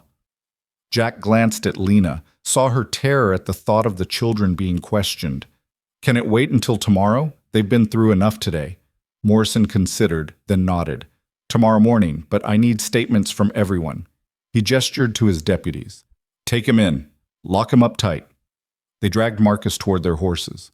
He was still shouting, still making threats, but his voice grew fainter as they pulled him away. When the sheriff and his men were gone, silence fell over the clearing. Jack looked at Lena and her children, his children now, in every way that mattered. They were shaken, frightened, but alive. Safe. "Is it over?" Billy asked, his small voice breaking the quiet. Jack knelt down to the boy's level, putting a hand on his shoulder. "Yeah, son, it's over. He can't hurt you anymore." Billy threw his arms around Jack's neck, holding tight. Then Thomas joined in, and Emma, and finally Sarah, all of them clinging to Jack like he was the only solid thing in a world that had tried to tear them apart. Lena watched them, her hand pressed to her mouth, shoulders shaking with silent sobs. And Jack held them all, these 4 children who weren't his by blood, but were his in every other way, and let himself believe that maybe, finally, they could stop running.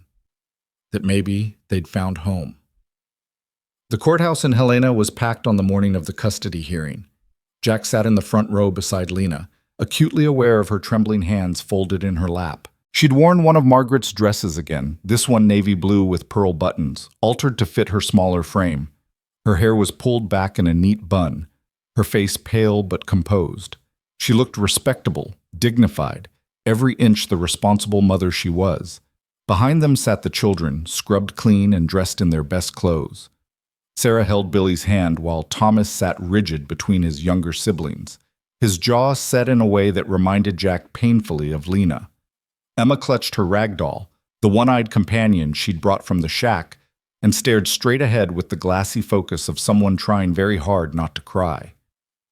Across the aisle, Marcus sat in handcuffs between 2 deputies. His face was a mask of bruises from their fight, his nose swollen and crooked where Jack had broken it. His lawyer, a slick-looking man named Thornton, leaned close to whisper something that made Marcus's jaw tighten. Garrett sat at the table beside Lena and Jack, his papers organized in neat stacks, his expression calm and confident. When he'd heard about Marcus's attempted kidnapping, he'd actually smiled, the grim satisfaction of a man who knew he held the winning hand. "All rise for the Honorable Judge Catherine Winters." The courtroom stood as one. Judge Winters entered from her chambers, a woman in her 50s with iron gray hair and eyes that missed nothing. She took her seat, surveyed the room with the kind of thoroughness that made even innocent men shift uncomfortably, then nodded to the bailiff. "Be seated.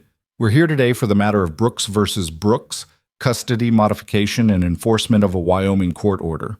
Mr. Garrett, you're representing Mrs. Brooks?" "Yes, Your Honor." Garrett stood, buttoning his jacket. "We're here to enforce the custody order granted to my client in Wyoming and to request permanent sole custody with no visitation rights for Mr. Marcus Brooks." Thornton shot to his feet. "Your Honor, my client is here to petition for modification of that order. Mrs. Brooks obtained that custody through misrepresentation and has since proven herself unfit. I'll hear opening statements in order, Mr. Thornton. You'll have your turn." Judge Winters's tone was sharp. "Mr. Garrett, proceed." Garrett moved to stand before the judge, his posture relaxed but professional. "Your Honor, the facts of this case are straightforward.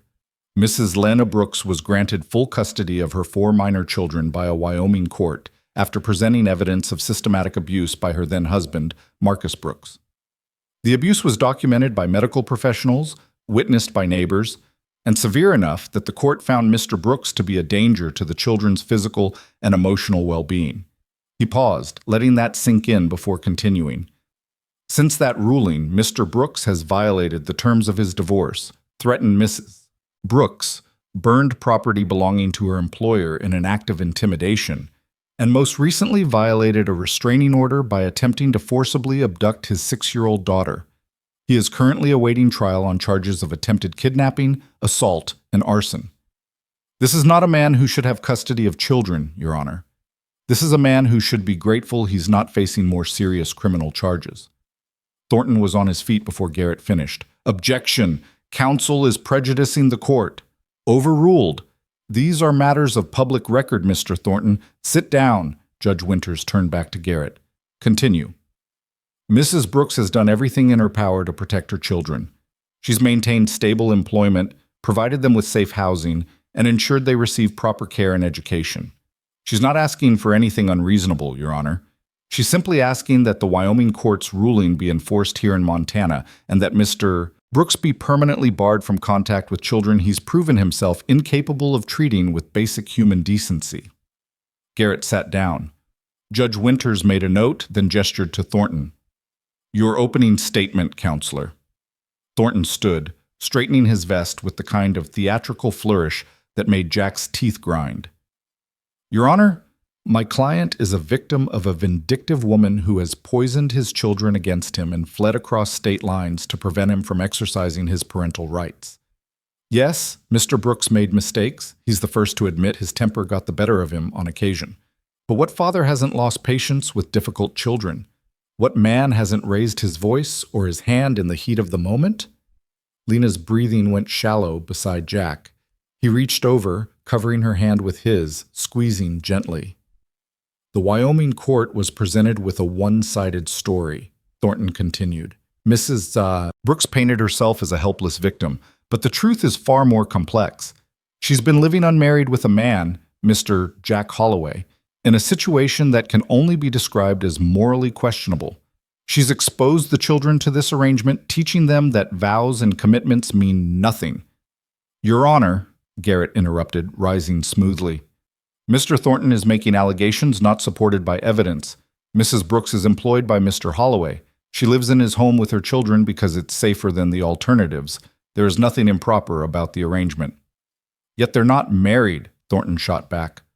"A woman and a man living under the same roof, no legal bond between them.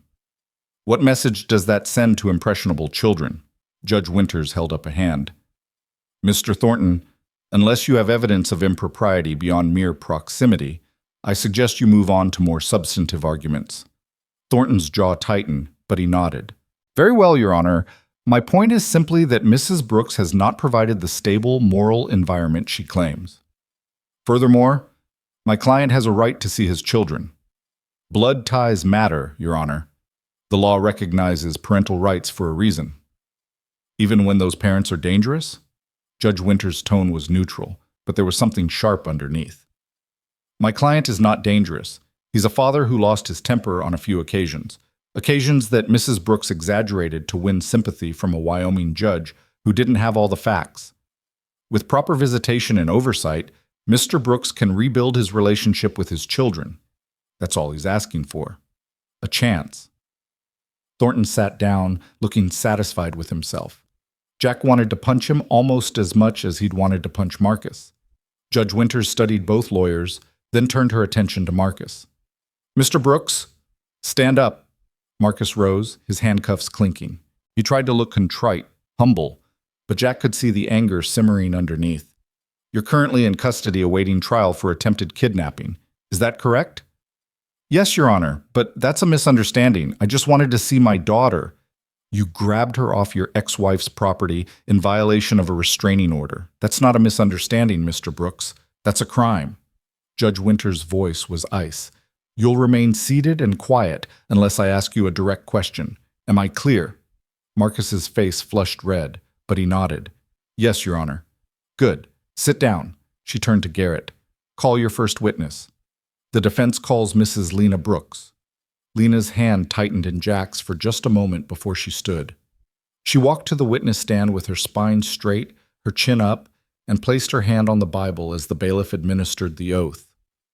Do you swear to tell the truth, the whole truth, and nothing but the truth? I do. Garrett approached, his expression gentle. Mrs. Brooks, how long were you married to Marcus Brooks? 12 years. And in those 12 years, did your husband ever strike you? Lena's voice was steady, but Jack could see her hands gripping the rail of the witness box. Yes, many times. Can you describe the first time? It was 3 months after we married. I'd burned dinner, the stove was unfamiliar, and I'd misjudged the heat. Marcus said I was incompetent, that a proper wife would know how to cook. When I tried to apologize, he backhanded me across the face, split my lip. Did you seek help? No. I thought it was my fault, that I'd provoked him. Garrett nodded, his expression sympathetic. Did the violence escalate over time? Yes. After Sarah was born, it got worse. If she cried at night, Marcus would rage. He said I was raising her wrong, that she was too soft. He'd hit me for not controlling her better. Did he ever strike the children? Lena's voice cracked. Yes, all of them. Sarah got the worst of it because she was oldest, but he hit them all. Thomas once got a black eye for dropping a plate. Emma was locked in a closet for hours because she talked back. And Billy... Lena stopped, visibly struggling. Billy was 6. He spilled milk and Marcus beat him so hard he couldn't hear properly for days. That's when I knew we had to leave.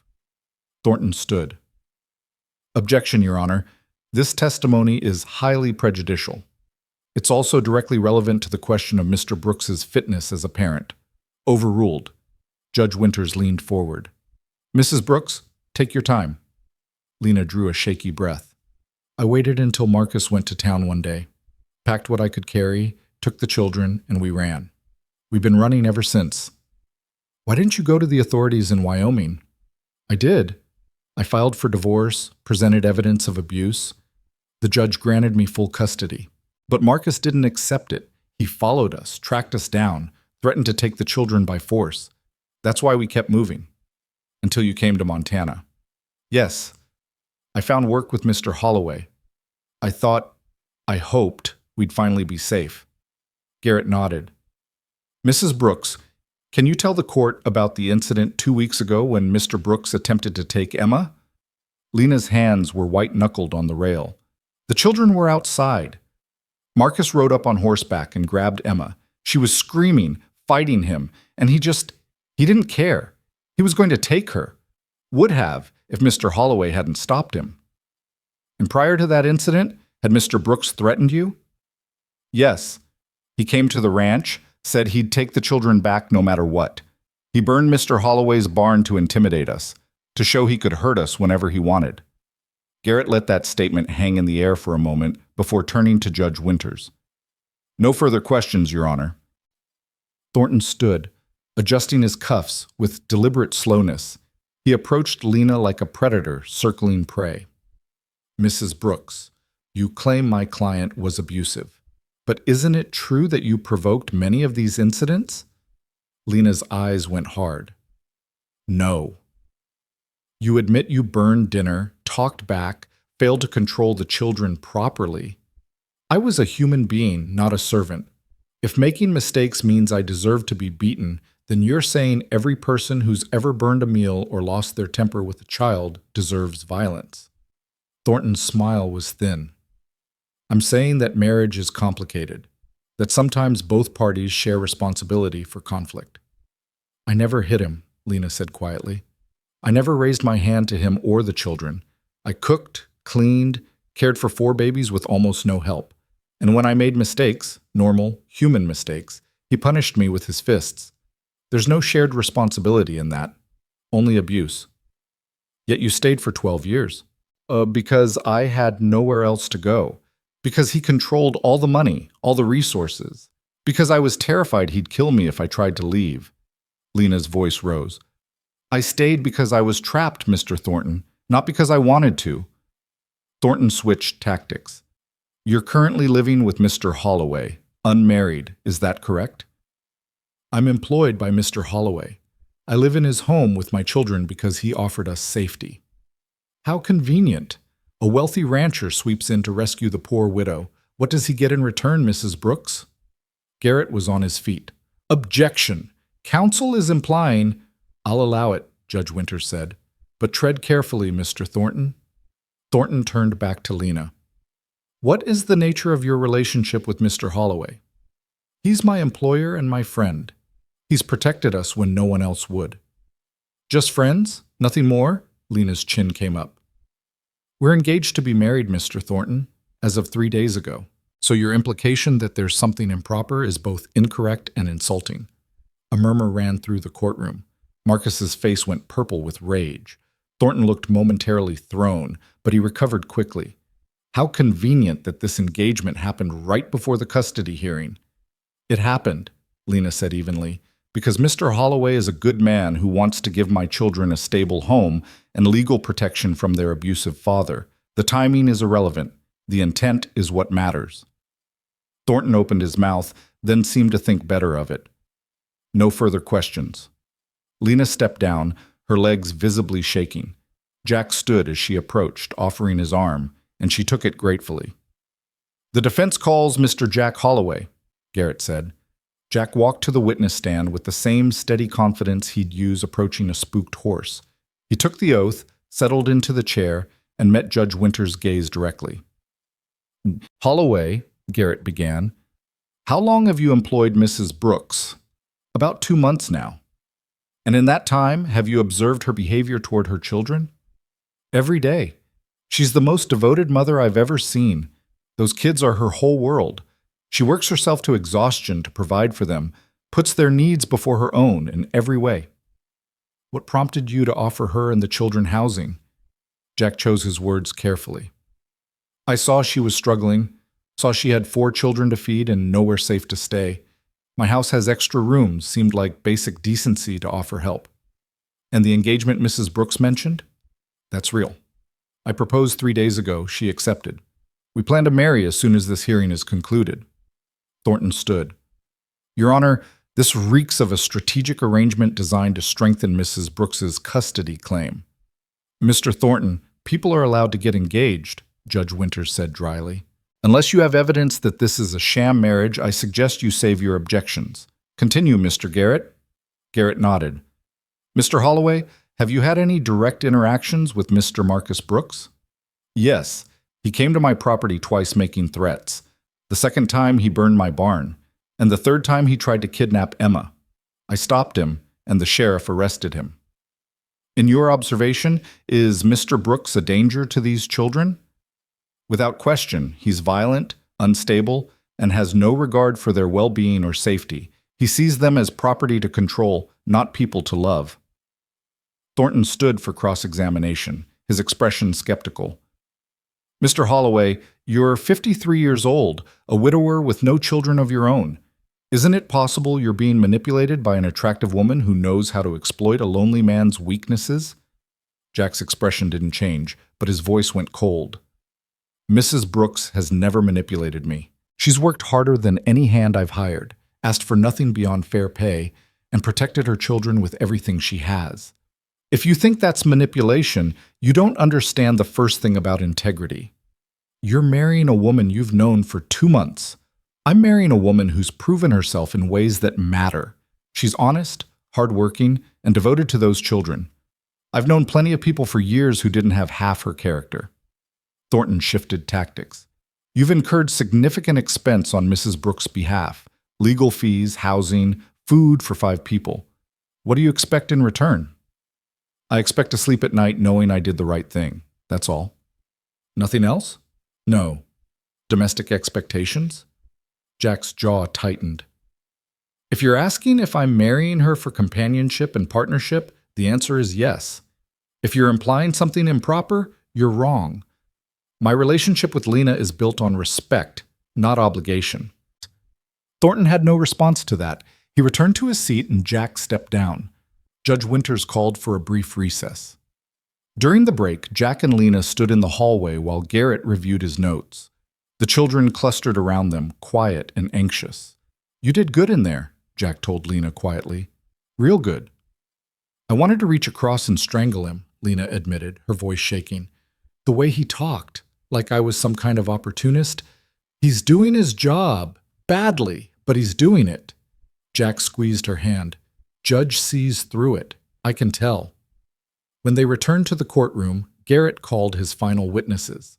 Mrs. Patterson from Wyoming, testifying by deposition about the bruises she'd seen and the fear in the children's eyes.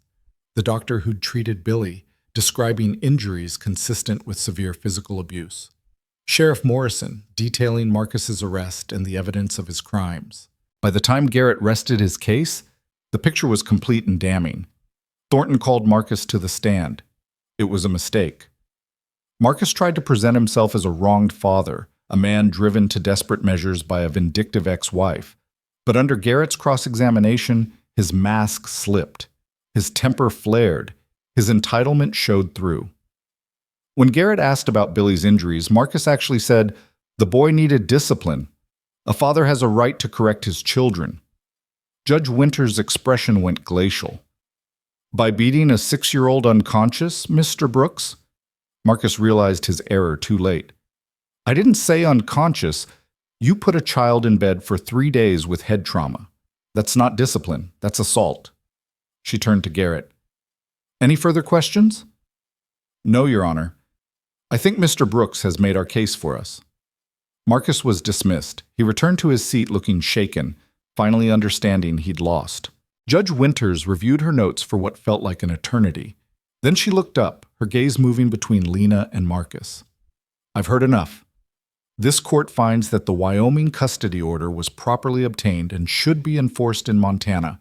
Furthermore, based on the evidence of ongoing abuse, threats, property destruction, and attempted kidnapping, I'm modifying that order to terminate all parental rights of Marcus Brooks. He is permanently barred from contact with the minor children, prohibited from coming within 1,000 feet of Mrs. Brooks or the children, and will face criminal prosecution for his recent actions. Lena's hand flew to her mouth, tears spilling over. Jack pulled her close, feeling her shake with relief. Mr. Brooks, Judge Winters continued, her voice hard, you had a chance to be a father. You chose violence instead. You chose control over love, fear over respect. These children deserve better. Mrs. Brooks has given them better. And if I have anything to say about it, you'll never harm them again. Bailiff, remand Mr. Brooks to custody. This hearing is adjourned. The gavel came down with a crack that sounded like freedom. The children mobbed Lena the moment they stepped out of the courtroom. Sarah reached her first, throwing her arms around her mother's waist and holding on like she'd never let go. Thomas was right behind her, then Emma, then Billy, all of them pressing close, crying and laughing at the same time. Lena sank to her knees in the marble hallway, gathering them all against her, her face buried in their hair. It's over, she kept saying, her voice breaking. It's over. He can't hurt you anymore. You're safe. You're safe. Jack stood back, giving them space, his throat tight with emotion he didn't quite know how to name. Garrett appeared beside him, briefcase in hand, looking satisfied. That went better than I'd hoped, the lawyer said quietly. Judge Winters doesn't often terminate parental rights completely, but Marcus made it easy for her. His testimony sealed his own fate. What happens now? Jack asked, watching Lena rock back and forth with her children. With the criminal charges? He'll stand trial for the kidnapping attempt and arson. With the evidence we've compiled and his outburst in court, I'd expect a conviction. He's looking at 5 to 10 years, possibly more depending on how the jury feels about a man who beats children. Garrett paused. By the time he's released, those kids will be grown. He'll have no power over them. Jack nodded, relief settling in his chest like a weight being lifted. Thank you for everything.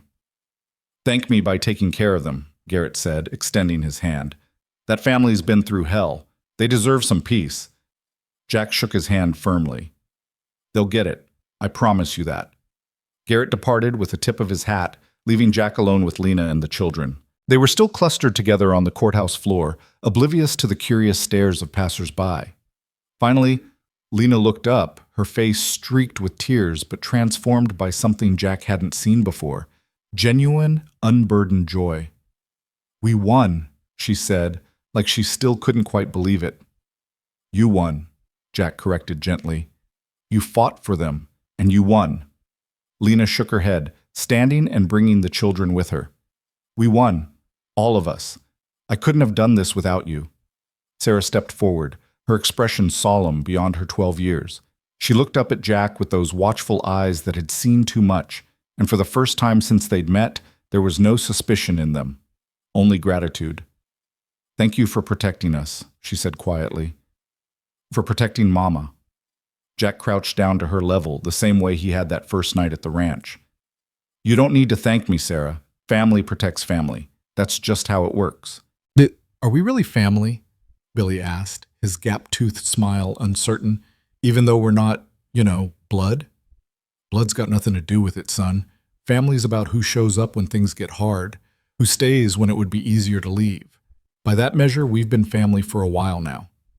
Billy's smile grew until it threatened to split his face. He launched himself at Jack, wrapping his small arms around Jack's neck with enough force to nearly knock him over. Emma joined in, then Thomas, and finally even Sarah, all of them piling on until Jack was surrounded by children and laughter, and the sweet relief of safety finally won. Lena watched them, her hand pressed to her mouth, tears still falling but different now. These were tears of release, of transformation, of a future that suddenly felt possible instead of terrifying. When the children finally released him, Jack straightened, his bones protesting the weight of 4 kids at once. He was getting too old for this, but he wouldn't have traded the moment for anything. What do you say we head home? He suggested. I think this calls for a celebration. What kind of celebration? Emma asked, her one-eyed doll clutched tight.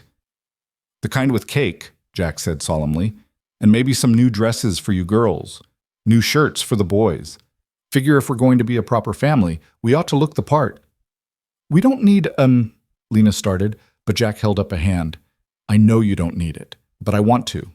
Let me do this, Lena. Let me give them something good after all the bad they've been through.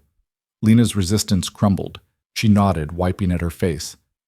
Okay, yes, thank you. They spent the afternoon in Helena's general store, the children's eyes wide with wonder at being told they could choose. Sarah picked a blue calico dress with white flowers, practical but pretty. Emma chose yellow, bright as sunshine.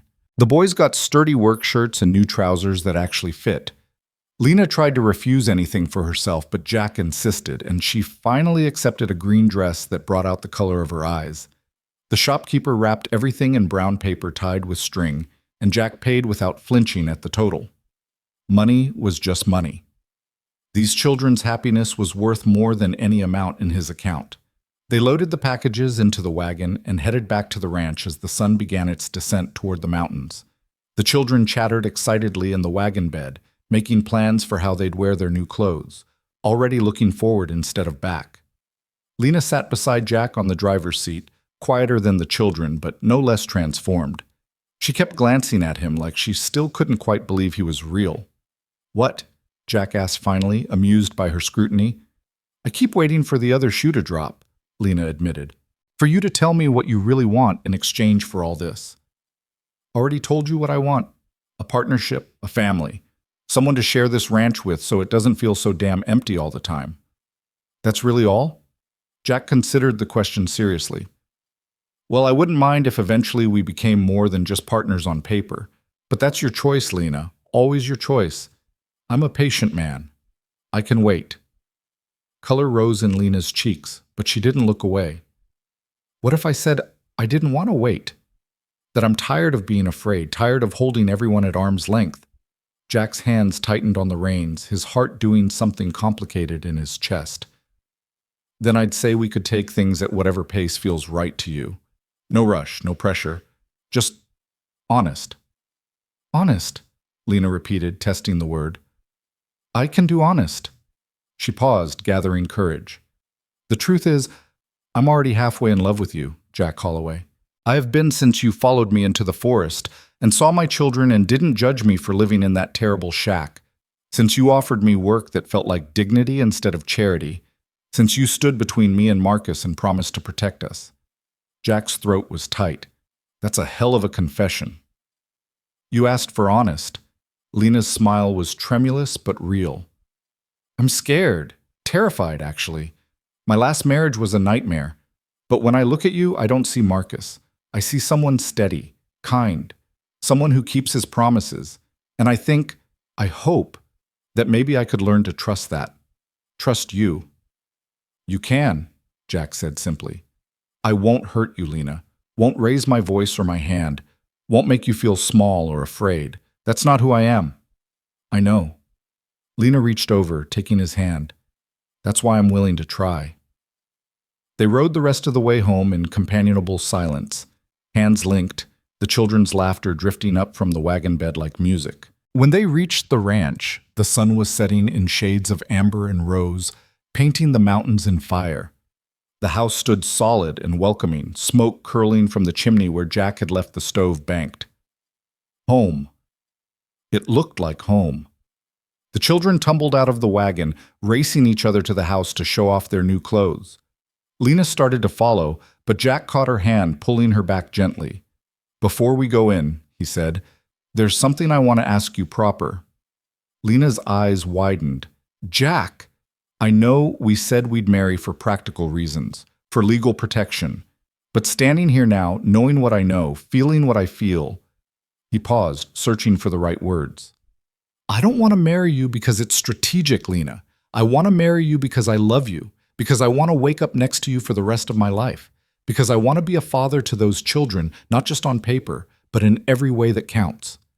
Lena's eyes filled with tears again, but she was smiling. You love me? Think I started loving you the first time you refused my charity and demanded to earn your keep instead. You've got more spine than most men I know, and twice the courage. Jack squeezed her hand. So I'm asking you again, without the pressure of courts and custody battles. Will you marry me, Lena Brooks? Not because you have to, but because you want to. Lena didn't hesitate. Yes. Yes, I'll marry you. Jack pulled her close, kissing her forehead, her cheeks, finally her lips in a kiss that tasted like salt and hope and new beginnings. When they broke apart, both of them were smiling like fools. When? Lena asked breathlessly. Soon as we can arrange it. Tomorrow, if the minister's available. Tomorrow, Lena agreed, laughing. Let's not waste any more time. They married 3 days later in the small church in Helena, with the children as witnesses and Garrett standing in as Jack's best man. Lena wore the green dress, and Jack wore his best suit, and when the minister asked if they took each other for better or worse, they both said, I do, with voices that carried the weight of everything they'd survived to reach this moment. The children cheered, Garrett smiled, and when Jack kissed his bride, it felt like the final piece of a puzzle clicking into place. They returned to the ranch as husband and wife, as a family made official in the eyes of the law and something deeper. That night, after the children were asleep, Jack and Lena sat on the porch together, watching stars emerge in the darkening sky. What happens now? Lena asked, leaning against Jack's shoulder. Now we live, Jack said simply. We rebuild the barn, run the ranch, raise those kids, be happy. That simple? That's simple. Lena was quiet for a moment, then laughed softly. I don't think I remember how to be happy. Then we'll figure it out together. Jack wrapped his arm around her, pulling her close. One day at a time. The weeks that followed were a revelation. Jack hired a crew to rebuild the barn, this time larger and sturdier than before. Thomas and Billy helped where they could, learning the basics of carpentry and taking pride in the work of their hands. Sarah started helping Lena with the cooking and household management, her natural leadership finding purpose in teaching her younger siblings. Emma planted a garden, filling the yard with vegetables and flowers in wild, joyful abundance. And Lena bloomed like one of Emma's flowers. The haunted look left her eyes. The tension bled from her shoulders. She laughed more, smiled easier, moved through the house with the confidence of someone who finally believed she belonged. Jack watched her transformation with quiet satisfaction, falling more in love with her every day.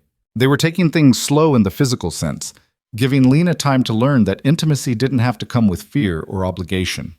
But emotionally, they were already deeply entwined, finishing each other's sentences, working in seamless partnership, building a life that felt richer than anything Jack had known, even with Margaret. The children thrived. Billy lost some of his anxious edge, becoming the mischievous 6-year-old he should have been all along. Emma's nightmares faded. Thomas stopped flinching at raised voices. And Sarah, watchful, protective Sarah, finally allowed herself to be a child again, playing with her siblings instead of constantly standing guard. 6 months after the wedding, Jack came home from checking the cattle to find the entire family gathered in the kitchen, whispering and giggling over something they were trying to hide. "What's going on?" he asked, hanging his hat by the door. "Nothing," Billy said, his eyes dancing with mischief. "We're not planning anything at all." "That's so?" Jack played along, pretending not to notice the cake cooling on the counter or the hand-drawn cards scattered across the table. Sarah stepped forward, suddenly serious. "Actually, we wanted to ask you something. All of us." Jack's heart did something complicated in his chest. "I'm listening." "You married Mama," Sarah said carefully. "And you've been really good to us, like a father, better than—" She stopped, swallowed hard. "Better than our real father ever was." "Sarah," Lena started, but Sarah shook her head. "Let me finish, Mama." She turned back to Jack, her chin raised in that gesture of courage he'd come to love. "We talked about it, all 4 of us, and we wanted to know if maybe you'd let us call you Pa or Dad or whatever you want, because that's what you are to us. Not because of papers or laws, but because you chose us. And we choose you." Jack's vision blurred. He crouched down, bringing himself to Sarah's level, then opened his arms. She came into them without hesitation, followed by her siblings, all of them pressing close in a tangle of arms and hearts. "I would be honored," Jack said, his voice rough with emotion. "So damn honored." "Language," Lena said automatically, but she was crying too, watching her children claim Jack as their father in the way that mattered most. That night, after the cake was eaten and the cards read, and the children finally settled in their beds, Jack and Lena lay together in the darkness, her head on his chest, his arms around her. "I never thought I'd have this," Lena whispered. "A real marriage, a safe home, children who smile instead of flinch." "Neither did I," Jack admitted. "Thought I'd die alone in this house with nothing but memories. Then you showed up with your secrets in your spine, and everything changed. I'm glad I showed up." "So am I." Lena shifted, propping herself up on one elbow to look at him. "I love you, Jack. I don't think I've said it enough, but I do, completely." "I love you too," Jack said, pulling her down for a kiss that started gentle and turned into something deeper, more urgent. "Think I always will." They made love that night with the tenderness of 2 people who'd learned that intimacy could be kind, that passion didn't require pain, that love given freely was worth more than anything taken by force. Afterward, wrapped in each other in the quiet of the Montana night, they slept without fear or nightmares, finally at peace.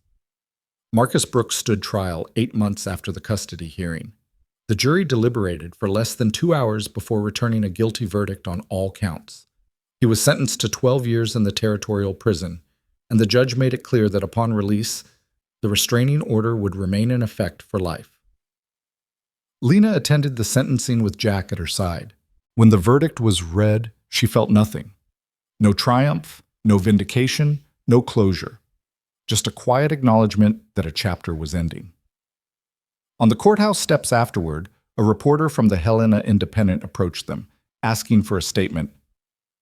"Mrs. Holloway," the man said, pencil poised over his notepad, "how does it feel to finally have justice?" Lena considered the question. Justice would have been never needing it in the first place. But I'm grateful for the verdict, grateful my children are safe, grateful to move forward without fear. And you, Mr. Holloway? Any comment? Jack's expression was hard. Only that men who hurt children deserve everything the law gives them and more. My family is safe now. That's all that matters. They walked away from the courthouse hand in hand, leaving Marcus Brooks and everything he represented behind them for good. The years that followed were good ones. The ranch prospered. Jack expanded the herd, hired more hands, and eventually Thomas took over much of the day-to-day operations, proving himself as capable as any cowhand twice his age. Sarah became a teacher, opening a small school on the ranch property for the children of neighboring families. Emma married young to a kind man from town, filling her new home with the same flowers she'd once planted in Jack's yard. And Billy became a lawyer, inspired by Garrett's defense of his mother, determined to protect other families the way his had been protected. Lena and Jack grew old together, their love deepening with time the way good things do. On their 25th anniversary, surrounded by children and grandchildren, Jack gave a toast that brought the whole room to tears. 25 years ago, he said, raising his glass, I hired a woman to clean a storm-damaged cabin. I thought I was getting help with repairs. What I got was everything I'd been missing: a partner, a love, a family. Lena, you saved me just as much as I saved you. Maybe more. Here's to 25 more years and to the children who made us a family. To family, everyone echoed, glasses rising. Lena smiled at Jack across the crowded table, her eyes still the same green that had caught his attention that first morning in the cottonwood grove. She mouthed the words, I love you, and Jack mouthed them back, a private conversation in a public moment. Later, when the party had wound down and the grandchildren were tucked into beds scattered throughout the ranch house, Jack and Lena sat on the porch in the same chairs they'd occupied that first night after the custody hearing. The stars were bright overhead, the mountains dark against the sky, the air sweet with the scent of Emma's flowers still blooming in the yard. You ever regret it? Jack asked, more curious than worried. Marrying an old rancher instead of starting fresh somewhere else? Lena laughed, the sound rich and genuine. Not once, not even for a moment. She took his hand, lacing their fingers together the way she had 1,000 times before. You gave me and my children everything, Jack. Safety, love, a home. How could I regret that? I didn't give you anything you didn't earn. Maybe we both earned each other. Lena leaned her head on his shoulder, comfortable and content. Either way, I'm grateful. For all of it. For you. They sat in silence for a while, watching the stars wheel overhead, listening to the sounds of their family sleeping safe inside.